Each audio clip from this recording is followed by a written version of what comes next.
যে দেখেন আমি তাওয়া বসাই দিচ্ছি।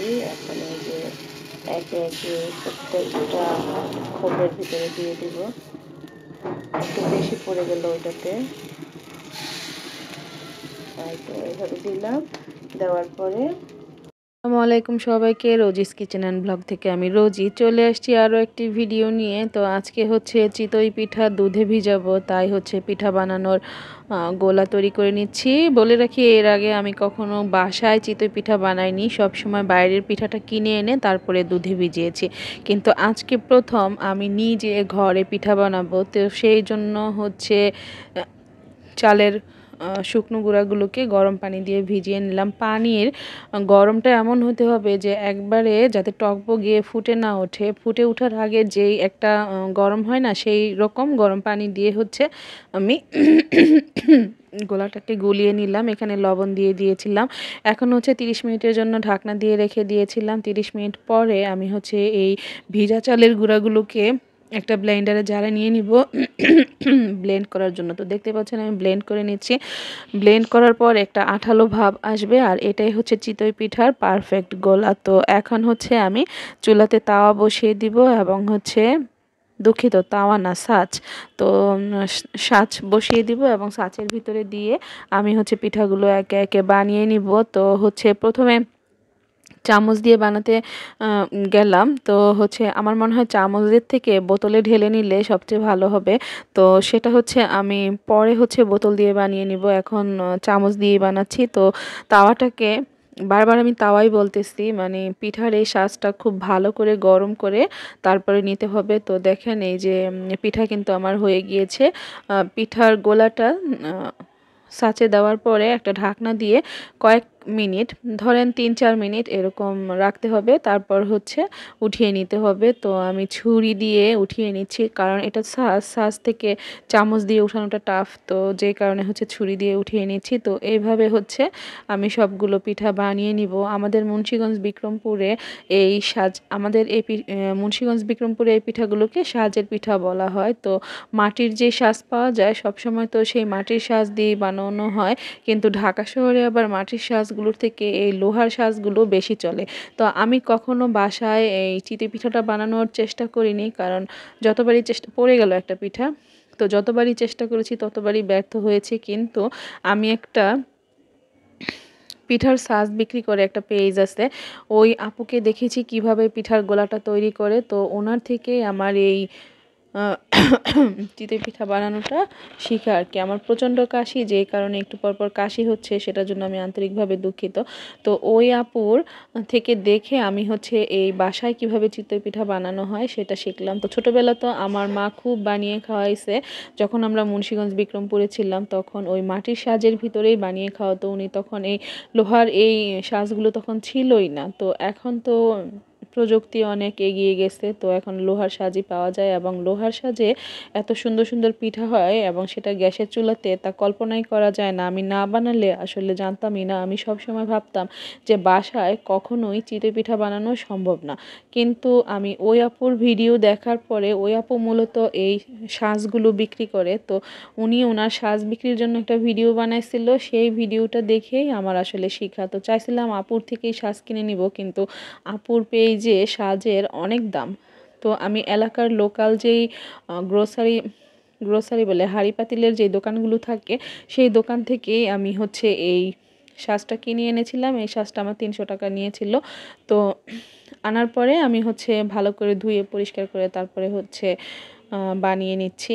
তো এত ভালো হবে এটা আমি কল্পনাও করিনি। পিঠাগুলো একদম ফুলে ফুলে উঠেছে, এবং হচ্ছে নিচে লাগেওনি। তো আমি হচ্ছে, এটা কিন্তু লোহার সাজ, এটা কিন্তু অনেক গরম, তো খুব সাবধানে উঠাবেন। তো আমি ছুরি দিয়ে আস্তে আস্তে আস্তে আস্তে উঠাচ্ছি, আর ভিডিওটা আমি কাট করিনি বা স্পিড বাড়াইনি, যে কারণে ভিডিওটা বড় হয়ে গিয়েছে। তো দেখেন অনেকগুলো পিঠা আমি বানিয়ে নিয়েছি। পরের পিঠাগুলো আমি হচ্ছে বোতলে করে ঢেলে বানিয়ে নিব। তো তারপরে হচ্ছে খেজুর গুড় দিয়ে দুধ দিয়ে হচ্ছে এই পিঠাগুলো ভিজাবো। তো মূলত আমি পিঠা বানাচ্ছি আমার হাজব্যান্ডের জন্য, কারণ ওর আবার শীতকালে ও পিঠা খুব পছন্দ করে। তো আমি যেহেতু আমার সকল কাজকর্ম আমার মায়ের কাছ থেকে শিখেছি, তো আমি সব কাজই পারি। যদিও আমি প্রাইভেট জব করি, যে কারণে হচ্ছে সময় কম পাই, কিন্তু যখনই সময় পাই আমার হাজব্যান্ড যা যা পছন্দ করে আমি সবই ওকে করে করে খাওয়াই। তো যাই হোক, এখন হচ্ছে আরও এক খোলা পিঠা আমি দিয়ে দিয়েছিলাম এবং সেগুলো উঠিয়ে নিব। তো এই খোলাটাও হয়ে গিয়েছে। তো আজকের ভিডিওটা মোটামুটি বড়ই হতে যাচ্ছে। তো মূলত আমি ভিডিওটা বড় রেখেছি এই কারণে যে আপনারা আসলে দেখলে বুঝবেন যে বাসায় চিতই পিঠা বানানোটা খুব সহজ। এই চালের যে কোনো চালের গুঁড়ি দিয়ে চিতই পিঠা পিঠা হবে। তো যে কোনো চালের গুঁড়িকে আপনি হচ্ছে কুসুম গরমের থেকে একটু বেশি গরম ওই পানি দিবেন, দিয়ে হচ্ছে গুলিয়ে আধা ঘন্টার জন্য রেখে দিবেন এবং পরে হচ্ছে ব্লেন্ডারে ব্লেন্ড করে নেবেন। ব্লেন্ডের সময় হচ্ছে আর কোনো পানি ব্যবহার করবেন না। তারপরে হচ্ছে এই পিঠার শাঁস ভালো করে গরম করে দিয়ে দিয়ে বানিয়ে নেবেন। তো দেখতেই পাচ্ছেন আমি আপনাদের সামনেই কতগুলো পিঠা বানিয়ে নিচ্ছি। তো এই আমার যেই চামচটা, এই চামচের 1 চামচ করে দিলে হয়ে যায়। তো আমার কিন্তু প্রায় পিঠা বানানো শেষের দিকে। তো এইভাবেই আমি সবগুলো পিঠা বানিয়ে নিলাম। তারপরে হচ্ছে আমি গুড় দিয়ে ভিজিয়ে নিব। তো আমাদের মুন্সিগঞ্জ বিক্রমপুরে কিন্তু জামাইদেরকে শীতকালে এই পিঠা মানে খাওয়াই। তো দেখা যায় যে জামাইদের বাড়িতে দাওয়াত দেওয়া হয় এবং হচ্ছে এই পিঠা বানানো হয়, পুলি পিঠা বানানো হয়, পাটিসাপটা পিঠা বানানো হয়। মানে শীতের পিঠার জন্য জামাইদেরকে আলাদাভাবে দাওয়াত দেওয়া হয় এবং হচ্ছে তাদেরকে খাওয়ানো হয়। তো এখনও এই রীতিনীতি আছে, কিন্তু হচ্ছে সময়ের কারণে হচ্ছে দেখা যায় যে সবাই সবসময় সব কিছু করতে পারে না। তো যাই হোক, এই যে দেখেন পিঠাগুলো কতটা ফুলে ফুলে উঠেছে। তো এখন হচ্ছে মানে আমি এই পিঠাগুলোকে ভিজিয়ে নিব। তো সেই জন্য খেজুর গুড় অবশ্যই লাগবে। তো দেখেন, আপনাদেরকে দেখানোর জন্য আমি দেখাচ্ছি যে পিঠাগুলো কতটা ফুলে উঠেছে এবং কতটা জালি জালি হয়েছে। আর পিঠা যদি ঢেকে না দেন তাহলে কিন্তু পিঠা ফোলেও না, আবার হচ্ছে সিদ্ধও হয় না। অনেকে দেখায় যে জালি জালি পিঠা বানিয়েছে, ঢাকনা ছাড়া পিঠা হয়েছে, কিন্তু ঢাকনা ছাড়া পিঠা বিশ্বাস করেন একটুও নরম হবে না, ফলবেও না, নরমও হবে না। আপনি যদি বানাতে জানেন তাহলে এই যে দেখেন এই পিঠাগুলো কিন্তু ছিদ্র ছিদ্র হয়েছে। তো ওই আপুর নামটা আমি ভুলে গিয়েছি। ওই আপুকে অসংখ্য ধন্যবাদ এত সুন্দর এক মানে রেসিপি দেওয়ার জন্য। তো যাই হোক, আমি হচ্ছে চুলাতে গরম পানি বসিয়ে দিয়েছিলাম। এখন হচ্ছে এখানে আমি খেজুর গুড় দিয়ে দিব। পানিটা মোটামুটি ফুটে আসছে। তো মূলত আমার এই ভিডিওগুলো কিন্তু রাতেই করা হয়, কারণ আমি যেহেতু প্রাইভেট জব করি, দিনের বেলা আমার সময় থাকে না। তো দেখা যায় যে অফিস থেকে এসে আমি এই কাজগুলো করি। তো আমি অফিস থেকে এসেই কিন্তু পিঠার গোলাটা গুলিয়ে রেখেছিলাম এবং হচ্ছে রাতেই কিন্তু এই পিঠাগুলো বানালাম এবং হচ্ছে সারা রাত এই পিঠাগুলো ভিজে থাকবে। পরের দিন সকালবেলা হচ্ছে এই পিঠাগুলো আমরা খাবো। তো এই হচ্ছে খেজুর গুড় আমি খুব সুন্দর করে জাল করে নিচ্ছি। প্রয়োজনে একটু ছেঁকে নিব, যদিও ময়লা নেই, তারপরও আমি একটু ছেঁকে নিব যদি কোনো ময়লা টয়লা থাকে। তো তারপর হচ্ছে এইখানে কয়েকটা গোটা গরম মশলা দিয়ে দিব। গোটা গরম মশলা বলতে তেজপাতা, দারচিনি এবং হচ্ছে এলাচি, আর হ্যাঁ এই কয়টা মশলাই দিব। আর হচ্ছে সামান্য লবণ দিব। লবণ দিলে হচ্ছে মিষ্টি খাবারে লবণ দিলে অ্যাডজাস্ট হয় ভালো। তারপরে হচ্ছে আমি পিঠাগুলো একে একে দিয়ে দিব। তো দেখেন গুড়টা কিন্তু আমার একদম অরিজিনাল পড়েছে। এইবারের গুড়গুলো এত ভালো পড়েছে যে গুড়ে দুধ দেওয়ার পরে দুধ ফাটেনি। এটাই হচ্ছে অরিজিনাল গুড় চেনার উপায়। অরিজিনাল গুড় কখনোই গরম দুধের ভিতরে ছাড়লে বা হচ্ছে গরম দুধ এই পিঠার ভিতরে ছাড়লে কখনোই ফাটবে না। তো যাই হোক, একে একে সবগুলো পিঠা দিয়ে দিলাম। আমার হাঁড়িটা একটু মনে হচ্ছে ছোট হয়ে গিয়েছে, কারণ এই পিঠাগুলো কিন্তু ফলবে। তো এই পিঠাগুলো ফুলে কিন্তু একদম টুইটুম্বুর হয়ে যাবে। তো আমি কোনো রিস্ক নিব না যাতে দুধ না ফাটে, সেই জন্য আমি হালকা ঠান্ডা করে তারপরে হচ্ছে দুধটা মিশাবো। তো এখন হচ্ছে ফুটে ওঠা পর্যন্ত অপেক্ষা করব।